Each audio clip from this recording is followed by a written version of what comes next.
Então, vamos continuar na exposição metafísica de espaço e tempo.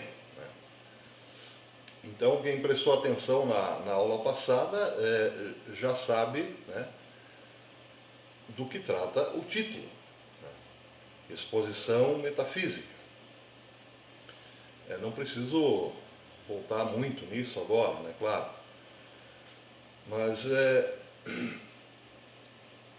mais tarde, lá para frente, no final desse cursinho, a gente vai ter que retomar esses nomes todos, para ver que, embora eles não tenham muito sentido, não tenham muito nexo agora, vocês vão ver que no final eles se explicam por quê. Porque cada termo que o Kant usa nesses títulos tem um sentido.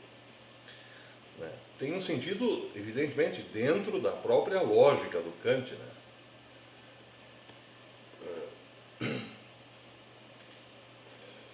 A gente pode falar, por exemplo,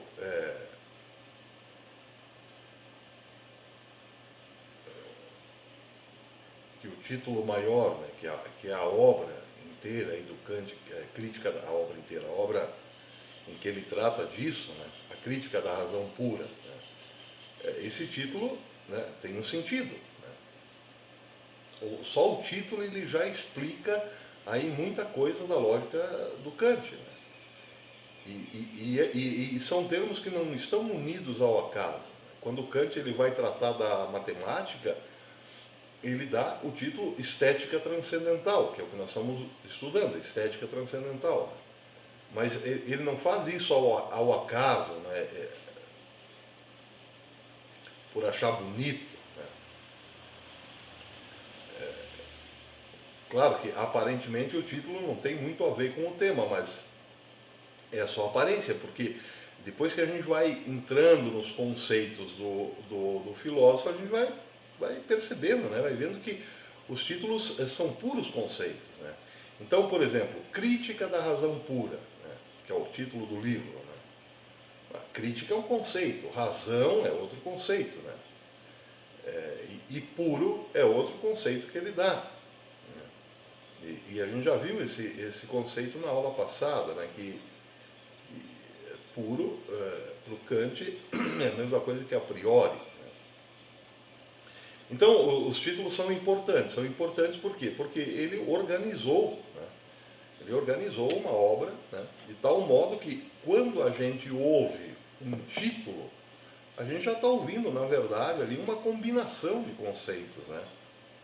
Então, quando a gente passa por todos esses conceitos dele, ao ouvir o título, a gente já sabe, opa, ele está falando disso, disso e disso, ele está falando de tal e tal assunto. Então, a gente terminou a última aula abordando os problemas da exposição metafísica. Então, a gente já deve saber que, com esse título, exposição metafísica, o Kant está explicando como que são possíveis os juízos sintéticos a priori na matemática. E eles são possíveis porque a matemática está fundada no tempo e no espaço. Então ele está fazendo aí uma exposição sobre o quê? Sobre o tempo e o espaço. Agora, falando de matemática, ele tem que fazer uma exposição sobre o tempo e o espaço. E é isso que a gente está vendo. Então, até a aula passada, a gente viu que ele provou, dentro da lógica dele, evidentemente, ele provou que o espaço é a priori, que o espaço independe da experiência, e que o espaço não é um conceito, mas é uma intuição. Depois, ele vai fazer outra exposição ainda, que tempo e espaço são condições de possibilidade da matemática. Mas aí, quando ele fizer essa exposição, ele vai dar outro nome, ele vai chamar de exposição transcendental, né, de tempo e espaço. Mas a gente, então, terminou, né, a exposição metafísica. Falamos, não sei se falamos tudo sobre a exposição metafísica, mas... bom, a gente viu pelo menos que o espaço é a priori, né, porque a exposição metafísica são as duas provas que ele dá, que o espaço é a priori, né, e que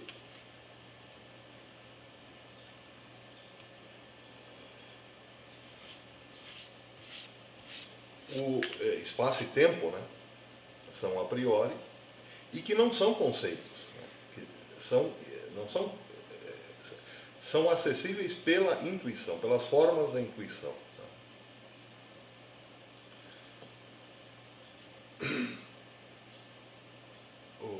O espaço é uma intuição pura, né, e o tempo também. Né?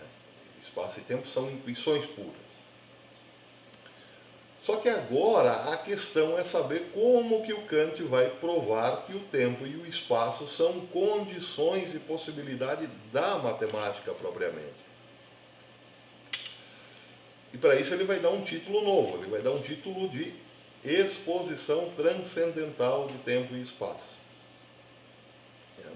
Bom, aqui antes de iniciar esse negócio a gente tem que parar um pouco no título. Por quê?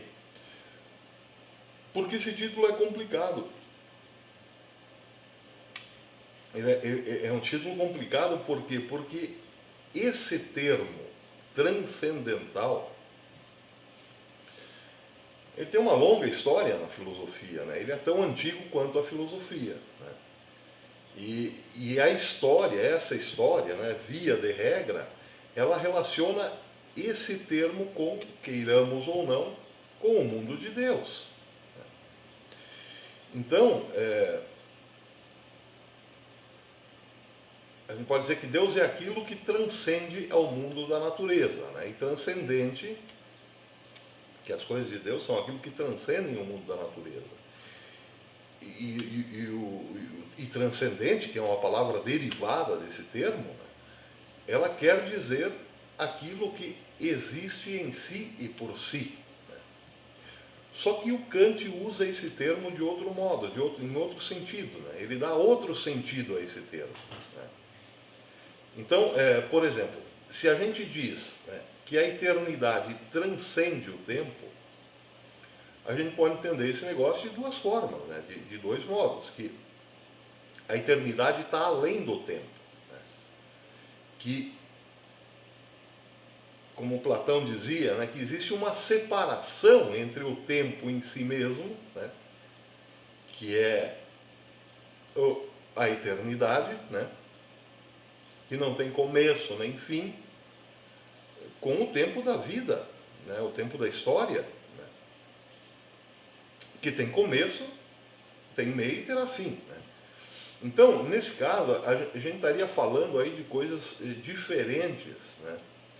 E separadas. O tempo da história, o tempo da vida material, né? Ele seria um, né? Com começo, meio e fim, né? E o tempo da eternidade, que seria outra coisa, completamente diferente, mas sem começo, nem meio, nem fim.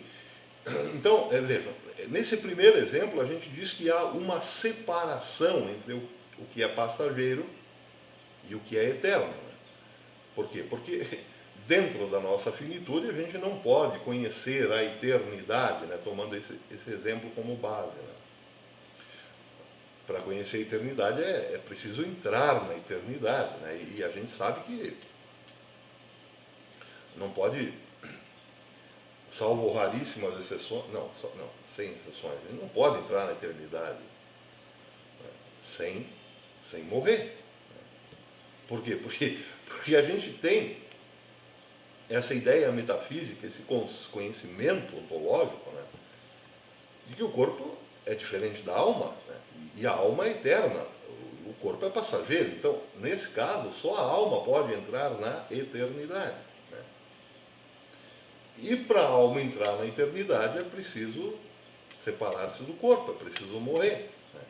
Então, existe uma separação, nesse primeiro exemplo aqui, essa ideia de transcendente é que existe uma separação entre o que é transcendental e o que é imanente, uma separação radical, né? Mas a gente também pode dizer o seguinte,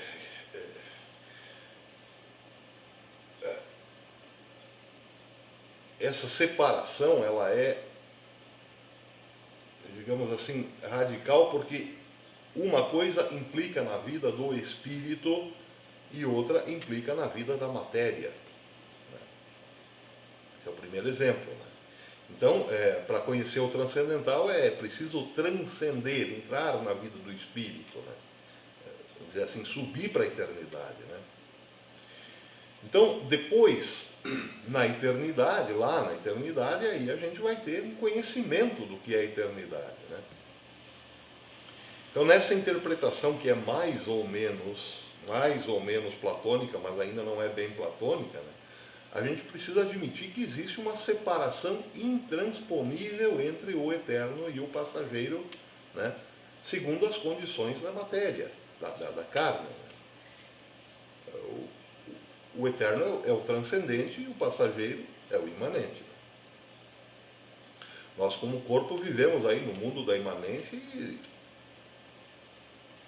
e dessa forma, nessa configuração aqui, a gente não pode transcender, né? Não pode transcender assim com esse corpo, né? A gente não vai chegar à transcendência. Então, eu estou dizendo essas coisas aqui para que esse termo transcendência ele tenha, ele lembre, né, essa relação que ele tem aí com o passado da filosofia, né? Só que também daí tem um outro modo de ver a coisa mais platônico, né? Uma outra interpretação um pouco mais platônica, né? Que é mais ou menos o seguinte, né? Como nós também somos, né, providos de alma, né? E a alma é eterna, né? Então, isso quer dizer que se a alma é eterna, ela veio da transcendência, né? E, dizendo assim de modo bem platônico, ela se aprisionou no corpo, né?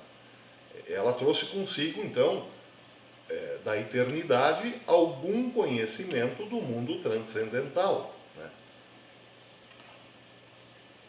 Que é o que o Platão vai chamar de ideia, percebe? Então, por exemplo, a alma mostra para o entendimento, vamos dizer assim, né, a ideia do triângulo, por exemplo. Então o entendimento vai analisar aquela ideia e vai ver que ela é uma ideia transcendental, né? Por quê? Porque o triângulo é eterno, né? Ele não nasceu um dia e não vai morrer no outro, né? Como as coisas imanentes, né? Ele não tem começo e também não tem fim, né? No tempo. O triângulo, então, ele não é uma invenção humana, né? Ele é uma ideia, né? E outra coisa, o entendimento percebe que essa ideia, ela nunca se transforma, ela não perde a força, né? Ela não se desgasta com o tempo, ela é perfeita, né? Então, isso quer dizer, né, que ela está fora do tempo. Uma ideia que está fora do tempo, que transcende ao tempo, né? Então, por exemplo, se a humanidade acabar hoje, né, a ideia de triângulo vai continuar existindo. E daqui 1 bilhão de anos, né, surgir aí uma outra humanidade, né, na Terra, essa nova humanidade ela vai descobrir de novo a mesma ideia do triângulo. Por quê? Porque a ideia não está no tempo e, portanto, ela não desaparece, não se transforma, não se desgasta, né? Então, isso quer dizer que a alma que entrou no corpo, né, ela traz algum conhecimento do mundo transcendental, né? do mundo em que ela estava antes de vir ao corpo.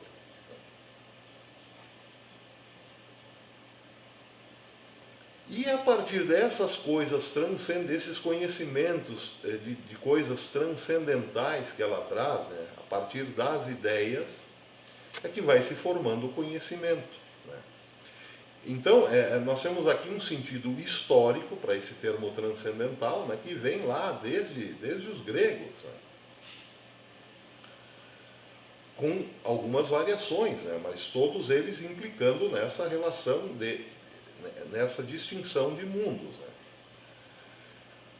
Mas para o Kant não é isso. Né? Não é bem isso. Né? O Kant vai dar um outro sentido a esse termo. Isso é meio complicado de entender, mas esse sentido que ele vai dar é um pouco complicado para entender. Só que a chave para entender isso está no próprio Platão, né? E no próprio Aristóteles. O que é o transcendental para o Platão, né? E para o Aristóteles? É o transcendente. Né? Bom, o que é o transcendente? É esse objeto que a gente descobre intuindo metafisicamente na alma. Mais para o Platão. Parece complicado, mas eu acabei de dar o exemplo, né, do triângulo. O que é uma intuição? Né? Perguntando outra vez. Né? Uma intuição é uma percepção imediata de alguma coisa. Eu posso ter uma intuição de algum objeto físico fora de mim. Né? Eu estou tendo uma intuição, estou tendo várias intuições agora, estou tendo uma intuição desse isqueiro, né? que não é uma intuição interna, é uma intuição externa. Eu estou olhando para esse isqueiro. Mas eu também posso ter uma intuição interna de algum objeto que está só na minha alma. Né? Eu fecho os olhos, eu tenho uma intuição, posso ter uma intuição de um triângulo. E qual que é a diferença para o Platão entre uma intuição desse isqueiro, né, e do triângulo que eu só vi na minha alma? A diferença é que esse isqueiro é um objeto imanente e o triângulo um ente transcendente, eterno, perfeito. Né?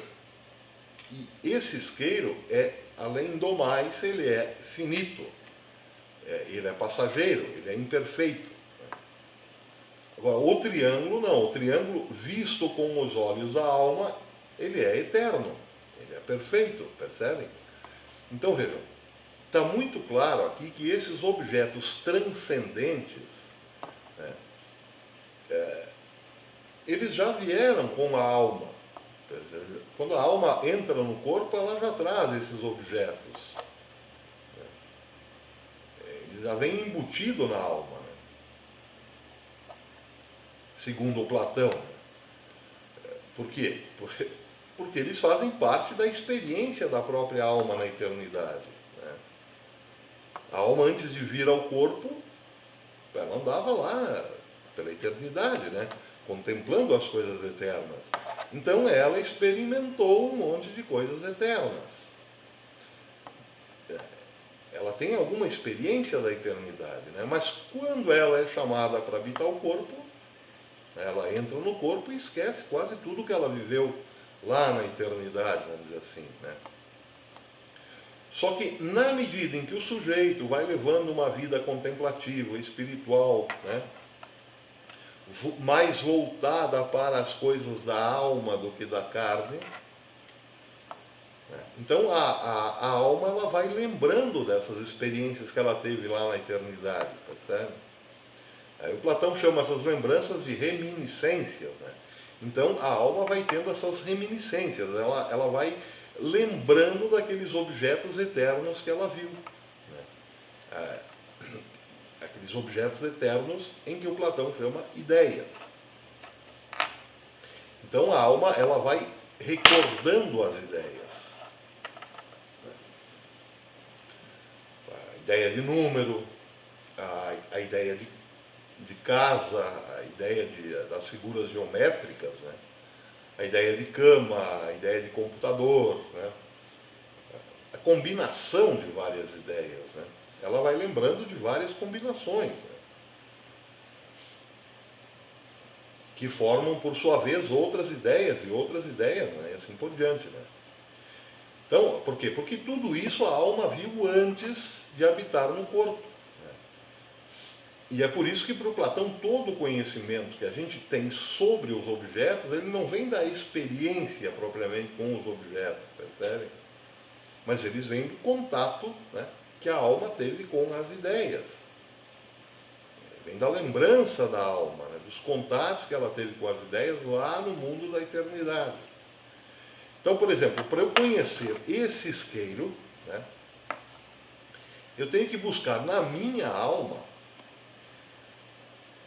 as ideias que combinadas, né, elas explicam esse isqueiro aqui. Então, o meu conhecimento sobre, né, os objetos, o conhecimento que eu tenho dos objetos, né, ele não depende propriamente dos objetos, percebe? Mas ele depende desse acesso que a minha alma tem aos entes transcendentais, que o Platão chama ideias. Né? Eles dependem desse acesso a esse conteúdo de reminiscência da alma, percebem? Dependem do conteúdo de entes transcendentais que a alma experimentou lá no quinto Urano, lá no céu. Então, no céu do Platão, né? E aí o transcendental é isso, então, né? Para a tradição filosófica, né? Grega. E é o que, digamos, então, nos explica também o mundo da imanência. Né?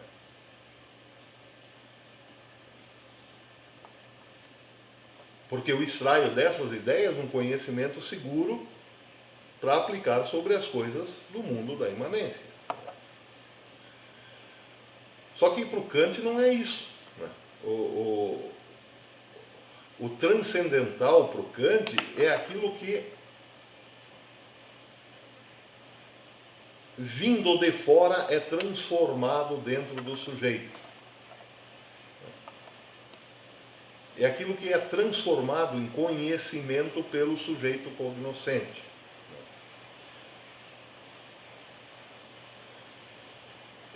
Então, por exemplo, como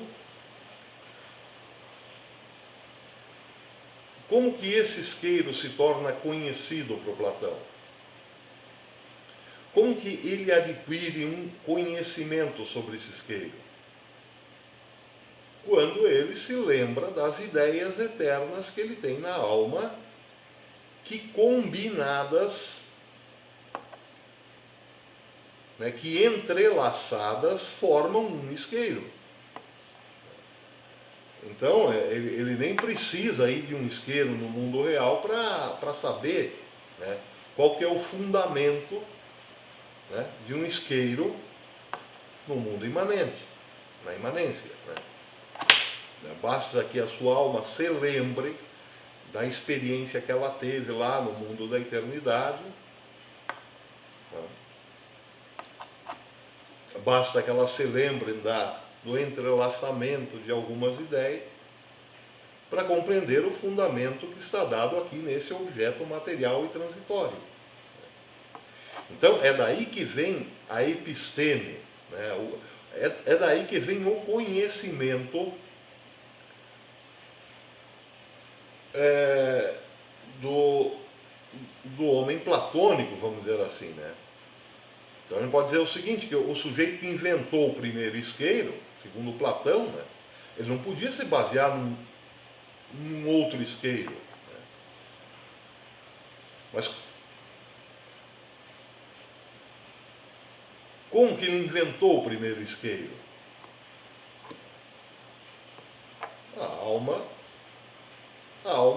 desse sujeito encontrou, lembrou, né? Lembrou de algumas ideias que, combinadas, resultavam nessa possibilidade aqui, nessa coisa, na possibilidade dessa coisa aqui. Então isso já implica o quê? Um conhecimento, né, que a alma tem de algum objeto que provavelmente nem exista ainda no mundo material. É um conhecimento já dado na própria alma do sujeito. Mas para o Kant é diferente. Né? Para conhecer essas coisas, né, para conhecer as coisas do mundo, né, as coisas, digamos assim, enquanto objeto, as coisas objetivas, né, como esse isqueiro, não basta ir como Platão às ideias. Não basta ir às ideias. Por quê? Porque é preciso, em primeiro lugar, ir à própria coisa, ir à coisa. Segundo Kant, para eu conhecer esse isqueiro, eu preciso, em primeiro lugar, ir até ele, ir até o isqueiro. A única possibilidade que eu tenho para chegar até esse isqueiro é ir até ele. Mas como que eu posso... Quer dizer, a única possibilidade que eu tenho de conhecer esse isqueiro é indo até o isqueiro. Indo até o isqueiro, entre aspas, é fazer com que o isqueiro apareça. Mas é um modo de dizer, né? Ir até o isqueiro. Só que como que eu posso ir até esse isqueiro? Aqui é que vem o X da questão. Eu só posso ir até esse isqueiro se eu colocar algum negócio chamado espaço. Percebe? Por quê? Porque, como a gente viu na aula passada, né, o espaço é algo do sujeito. Não é uma coisa que existe por aí, não é um ser, né, que existe por aí chamado espaço, trocante. Então, para eu chegar até esse isqueiro, eu preciso, antes, de uma condição prévia. Eu preciso desse aplicativo que a minha máquina possui, chamado espaço. Percebe? Imaginem assim, é como, por exemplo, o sujeito que está numa margem, tem um abismo e ele quer passar para outra margem. Como que ele faz? Ele tem que buscar uma escada. O Platão buscaria essa escada, né, em algum lugar, fora dele. No caso, essa escada estaria lá no mundo das ideias.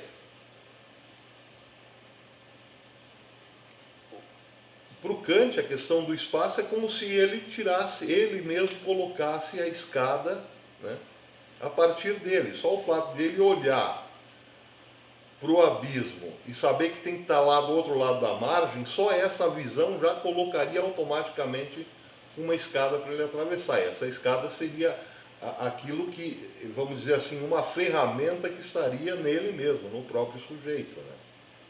Mais ou menos assim, não sei. Mas eu acho que já deu para entender bem esse negócio. Né? Porque para mim, enquanto sujeito do conhecimento, né, para eu conhecer qualquer coisa, para eu conhecer esse isqueiro, né, para eu conhecer qualquer coisa, essa xícara, esse isqueiro, né, enfim, eu tenho que ir até o isqueiro. Só que, como que eu vou até o isqueiro? Eu preciso do espaço, mas quem coloca o espaço sou eu mesmo. Percebe? Só o fato de eu olhar, eu estou olhando e enxergando esse isqueiro.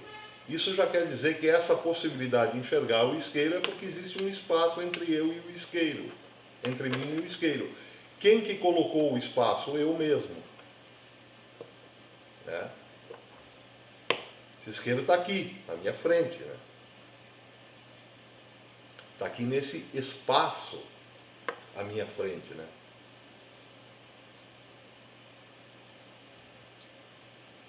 Mas como não existe um espaço em si, isso quer dizer que esse espaço fui eu que dei.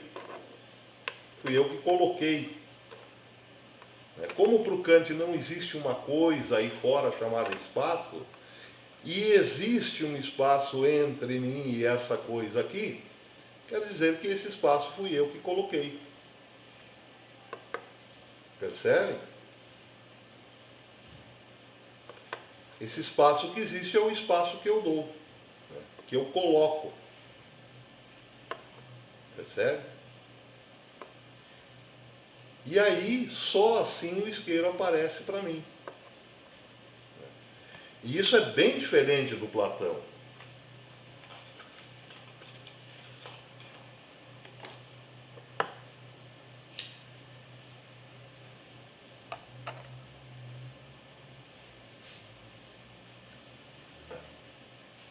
Então, a condição de conhecimento, né, de qualquer coisa para o Kant é uma condição produzida pelo próprio sujeito, né? Ela não está dada, né? Não é como a ideia do Platão, né, que já está embutida na alma. Não é preciso que o sujeito crie, é preciso que o sujeito doe as condições para depois conhecer alguma coisa, né? Então, tudo que o sujeito humano conhece, ele conhece dentro dessas condições que ele mesmo deu. Não veio pronta, era preciso uma condição. Então, o conhecimento é uma transformação, não é algo dado propriamente, inteiramente já pela ideia.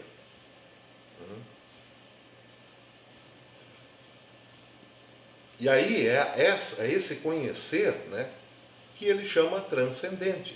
Né? Por quê?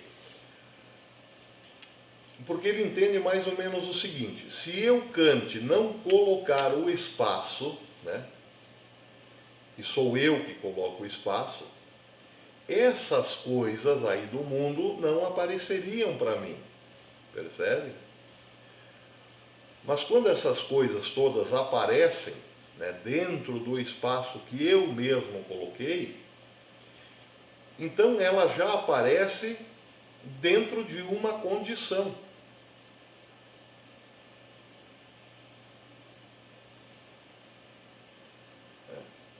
Ela aparece mediante alguma condição. E essa condição em si mesma é o que já transforma a coisa, percebe? É o que já... Então a coisa aparece transformada. Ela aparece para mim transformada por mim. Por quê?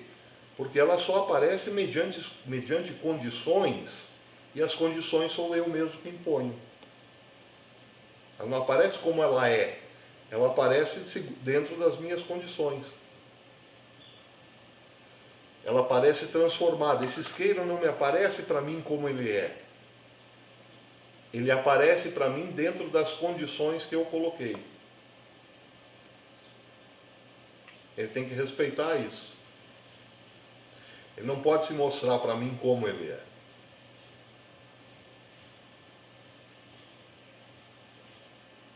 E isso quer dizer transcendente. Para o Kant é isso, esse conhecimento que eu tenho, ele dá o nome de transcendente. Isso é transcendência. Para o Kant, né? Para esse isqueiro ser conhecido por mim, ele teve que transcender até mim. Meu maluco, né?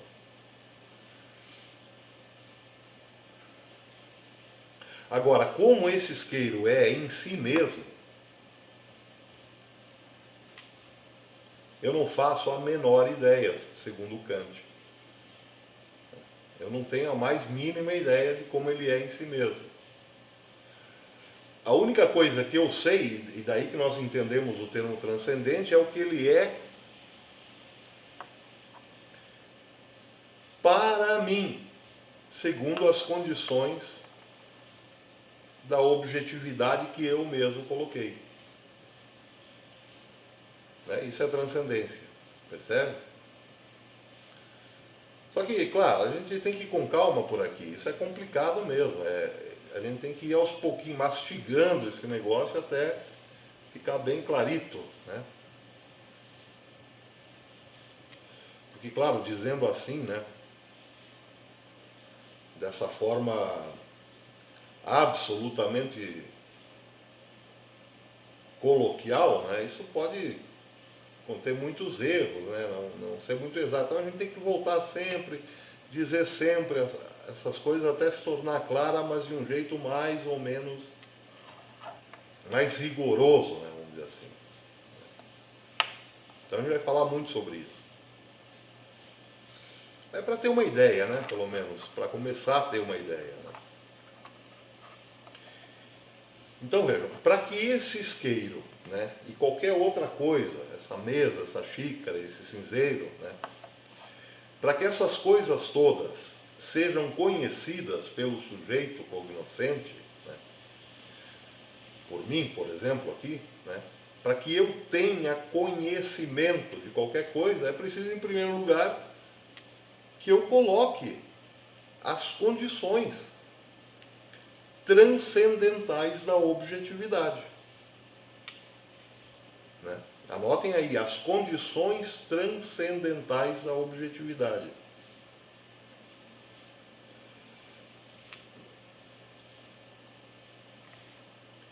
Então, a gente aqui chega já saiu da exposição metafísica e já entrou na exposição transcendental. Percebe? Que é onde o Kant vai tratar de como que são possíveis as condições e possibilidade de que... Como que é possível que tempo e espaço sejam as condições e possibilidade da matemática. Nós já estamos na exposição transcendental. Né? Só que para avançar nesse negócio, a gente tem que lembrar sempre, né, sempre puxando pela memória, né, que não existe tempo e espaço como coisas fora do sujeito, né, que o tempo e o espaço são formas a priori da sensibilidade, né, são formas puras da sensibilidade do sujeito, né, que são como os sentidos. Né. Então, para eu enxergar esse isqueiro aqui, eu tenho que ter o sentido da visão. Mas para que esse isqueiro apareça para a minha visão, eu tenho que colocar o espaço. Então, o espaço é uma coisa minha. O espaço é um aplicativo que veio comigo, na minha máquina, né? Como a visão, né? Como a audição e assim por diante. Né?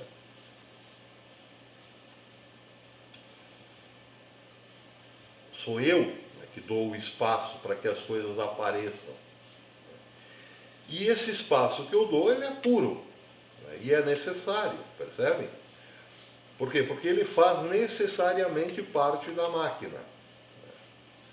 Eu não posso dizer, por exemplo, né, hoje eu vou desligar o espaço, né, e não vai aparecer nada na minha frente. Isso é impossível. É tão impossível quanto dizer, bom, hoje eu vou desligar o sentido da visão, eu não vou enxergar nada, nada, absolutamente nada. Não dá para fazer isso. Eu posso ficar de olhos fechados, claro, né, mas mesmo assim eu vou enxergar um monte de coisas. Porque há também o sentido da visão interna, né? Então, veja, qual que é o primeiro ponto, né, que a gente deve entender sobre a condição transcendental da objetividade? A primeira coisa que a gente precisa entender aqui é que eu não posso, segundo Kant, né, e nenhum outro ser humano pode né? Conhecer as coisas em si mesmas, mas apenas como elas aparecem dentro das condições que eu mesmo coloquei, né? Então aqui vem a matemática. Aqui vem a matemática. Por que o tempo e o espaço são as condições de possibilidade da matemática? Vou dar um exemplo, né? Vou dar um exemplo. Vamos pegar, isso eu fazia em sala de aula mesmo, né? Dei muito esse exemplo aí, servia, não sei se serve ainda, mas vamos tentar, né? Vamos imaginar, pegando a geometria, né? Vamos imaginar, por exemplo, vamos desenhar um quadrado, né? Vamos desenhar um quadrado, vamos pegar aí lápis, né? Régua e desenhar um quadrado. Só que é o seguinte, não se pode desenhar esse quadrado numa folha de papel. Aí nas aulas presenciais que eu dava, o povo já ia fazer o quadrado na carteira, né? Na mesinha. Tinha que dizer, bom, não pode usar também a mesinha. Vamos desenhar um quadrado, mas não podemos usar nenhuma superfície para desenhar esse quadrado. Pô, mas como assim, né? Como que eu posso desenhar um quadrado se eu não puder usar nenhuma superfície? É claro que sempre tem um aluno mais inteligente que os outros, né? E diz, bom, dá para desenhar assim, na mente, né, professor? Não dá. Nem na mente dá. Por quê? Porque se eu não posso usar nenhuma superfície para desenhar esse quadrado, né? Então é óbvio que também não posso desenhar o quadrado na minha mente. Percebem? Por quê? Porque imaginem que a mente é uma coisa toda escura, sem pensamento. Imagine o pensamento, uma coisa toda escura, sem ideia nenhuma, toda vazia. Não está vazia, porque aquela escuridão é um espaço, é o espaço. Aquela escuridão já é uma superfície. E aquele é o espaço puro, percebem?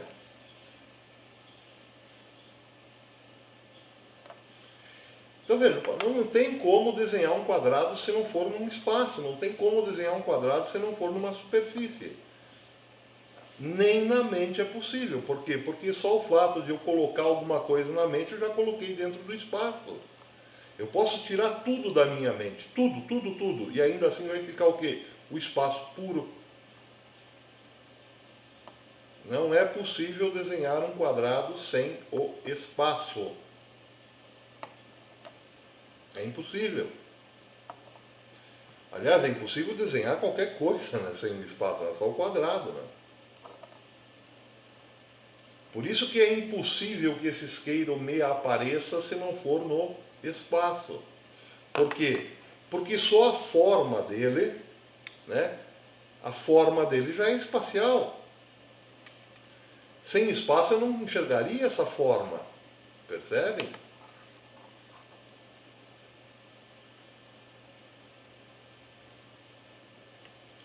Só que quem que coloca o espaço? Segundo Kant, sempre bom lembrar, quem que coloca o espaço? É o sujeito, sou eu mesmo. É o Kant, é vocês, são vocês, né?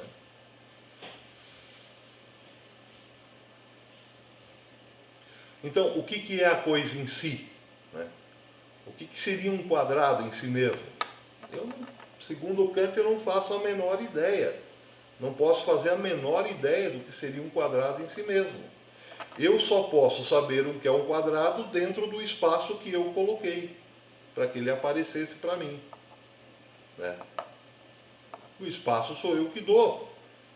Então quando ele aparece, ele já aparece transformado por mim. Ele não aparece como ele aparece transformado por mim, pelas condições que eu dei. Então eu só posso conhecer alguma coisa dentro dessas condições que eu mesmo coloquei. Eu só posso conhecer alguma coisa objetiva dentro da condição transcendental que eu mesmo dei. Eu não posso conhecer uma coisa em si mesma, segundo Kant. Por quê? Porque a coisa em si vai ser sempre um mistério. Um mistério tão grande quanto um quadrado sem espaço. Para nós é impossível entender.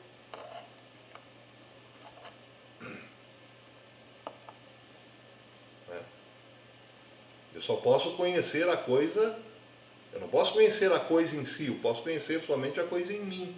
E isso quer dizer transcendente. Esse é o princípio transcendental do Kant, percebe? Eu só posso conhecer as coisas quando elas foram transformadas pelas condições de sensibilidade que eu mesmo coloquei. E a primeira coisa que eu coloco para conhecer um objeto é justamente o espaço. Percebe? É a mesma coisa que o exemplo do quadrado. Eu só posso desenhar um quadrado se eu tiver um espaço para desenhar o quadrado. Pode ser o espaço da minha mente, pode ser o espaço na minha mente, pode ser o espaço de uma folha de papel, pode ser a superfície da mesinha lá do aluno, né?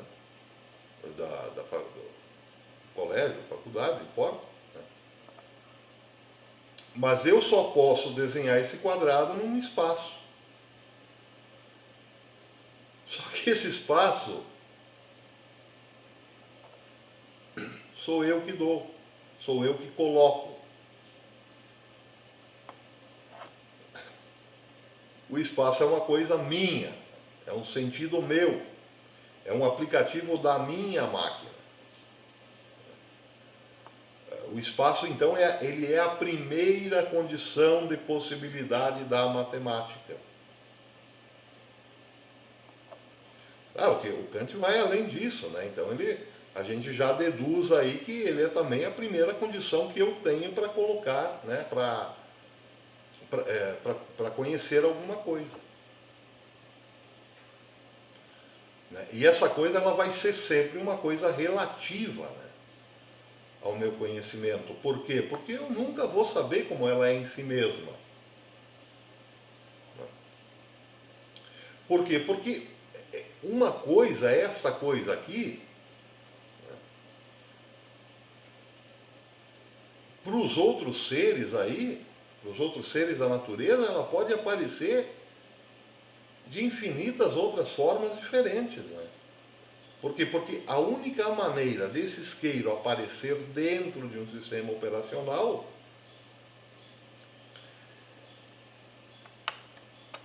é se esse sistema operacional tem as condições necessárias, né, para a matemática, que é o tempo e o espaço. Então é claro que a gente deduz que outros seres também têm um sistema operacional, mas que não é igual ao nosso. Percebe? Então, todo ser humano, né? Vejam, por que esse isqueiro é amarelo para mim e para vocês?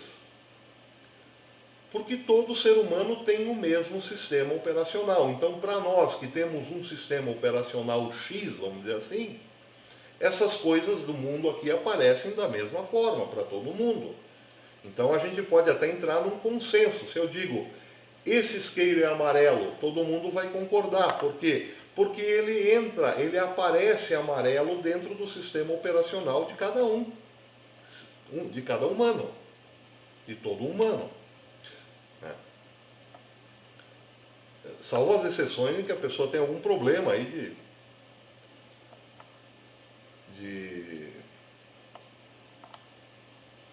como chama aquela doença de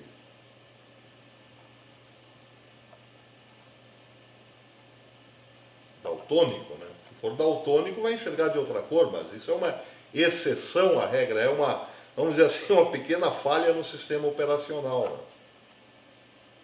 Então todo ser humano têm o mesmo sistema operacional, e é por isso que a gente pode entrar em acordo entre as coisas. Mesmo que a gente não conheça a coisa em si, a gente pode entrar em acordo, por quê? Porque a gente conhece a coisa dentro de um mesmo sistema operacional. Então vamos imaginar o Windows e o Macintosh, né? Eu não posso baixar um programa, por exemplo, um aplicativo, um software do Macintosh, eu não posso instalar no Windows. Por quê? Porque são sistemas operacionais diferentes, têm códigos diferentes, né? Tem chaves diferentes. Então um não vai funcionar no outro. Então quer dizer o seguinte, se eu digo que isso aqui é amarelo e todo mundo concorda que é amarelo, é porque alguma coisa está funcionando entre nós, né? E o que está funcionando? Os códigos desse mesmo sistema operacional. Temos os mesmos softwares, né? Agora, será que um anjo enxerga esse isqueiro da mesma forma que nós?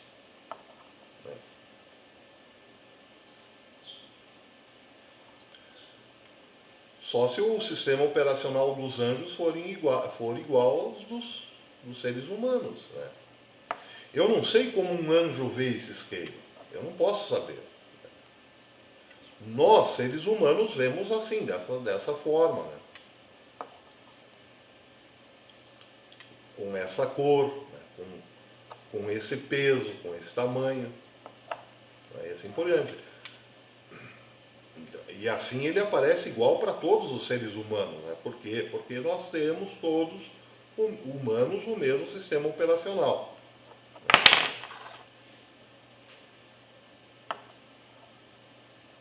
Mas será que ele aparece dessa mesma forma para um anjo? Bom, para aparecer dessa mesma forma para um anjo, o anjo teria que ter o mesmo sistema operacional que o nosso, né? Será que esse isqueiro aparece para mim do mesmo jeito que ele aparece para uma abelha, por exemplo, para uma mosca? Eu acho que não, né? Para uma mosca, esse isqueiro aqui, ele vai aparecer, sei lá, enorme.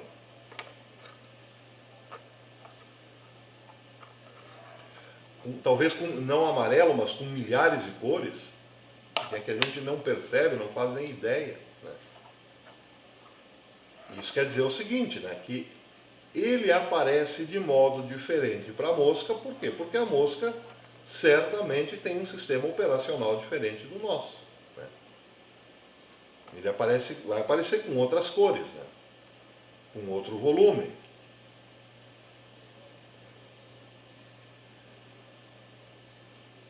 Agora, é claro que a mosca também coloca o tempo e o espaço, né, para que esse isqueiro apareça para ela.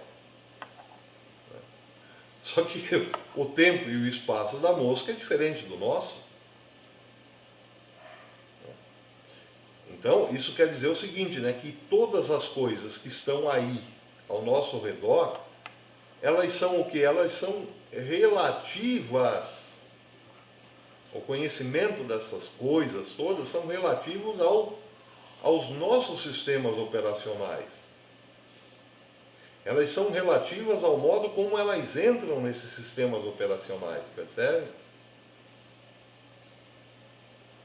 Agora, como elas são, não dá para saber, segundo Kant. Como esse isqueiro é em si mesmo, como ele é independente do meu sistema operacional, segundo o Kant, não dá para saber.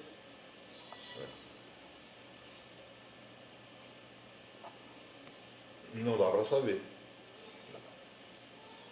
Então, tudo que está aí ao nosso redor, né, é um grande mistério para o Kant, né?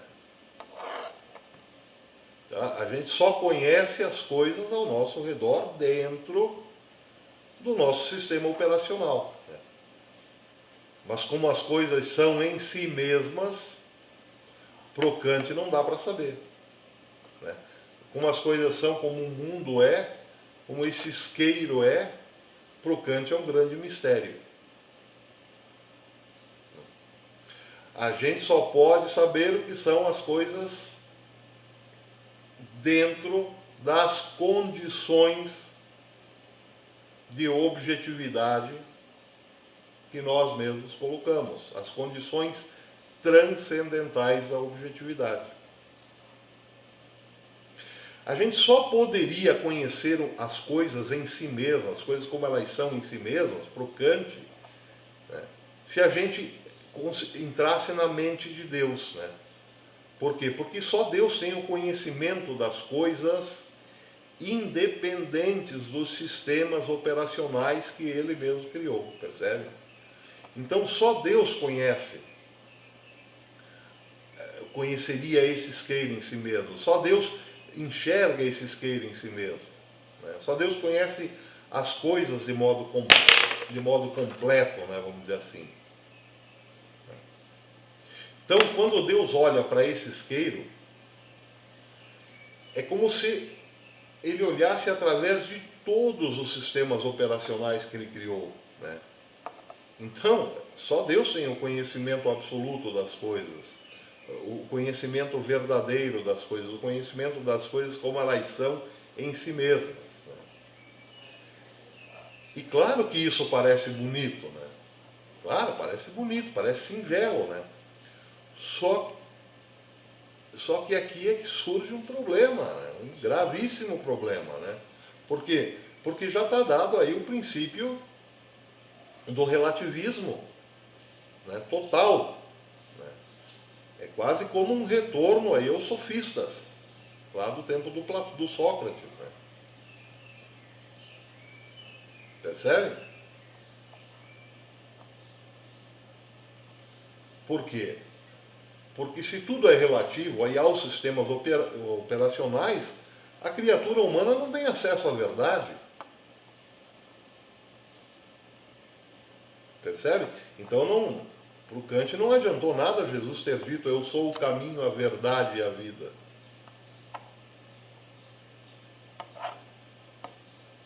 Porque ele não podia falar de uma verdade em si mesma, da verdade em si mesma. Ele teria que ter dito: eu sou o caminho e a verdade e a vida dentro do sistema operacional do Kant. Percebe? Mas claro que essa discussão aí a gente só vai ter lá na frente, né? Eu só estou fazendo aqui uma pequena observação porque essa explicação, né? Essa exposição, a exposição transcendental, ela exige um pouco essa reflexão, mas ela vai ter que voltar, né? Lá na frente ela vai ter que voltar, a gente vai ter que fazer, a gente vai ter que olhar para esse negócio aí de frente, né? Mas, bom, como eu hoje não vou me estender aí muito, né? Porque, como eu disse, é muito complicado, é muito demorado para subir aí um vídeo pro Face, né? Vai horas para subir um videozinho aí de 1 hora. Então, por hoje eu vou ficando por aqui, né? E aí eu pretendo, se Deus quiser, voltar com o Kant na segunda-feira, tá? A gente vai se ver ainda por aqui, mas seja como for, para todos, um grande abraço, um abençoado final de semana e fiquem com Deus. Até a próxima.